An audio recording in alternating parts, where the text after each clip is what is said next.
বিবাহ করে ঘরে নিয়ে আসছি। আমার স্ত্রী শিক্ষিতা সুন্দরী নারী আমার মাকে মানতে পারে না।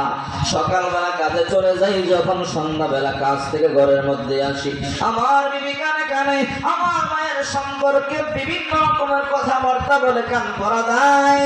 একদিন দুই দিন তিন দিন সহ্য করতে না পারিয়া বললাম, মা তুমি কি শান্তি চাও না? বলে হ্যাঁ, অবশ্যই শান্তি চাই।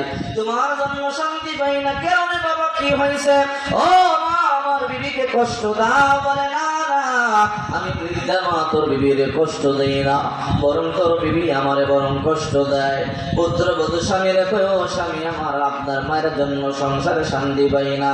হয়তো আপনার মায়ের ঘর থেকে বের করে দেন, নয়তো আপনি আর আমি এই বাড়ি ছাড়িয়া চলিয়া যাই।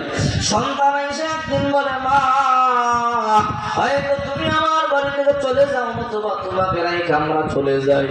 মায়ে কয়, বাবা কেন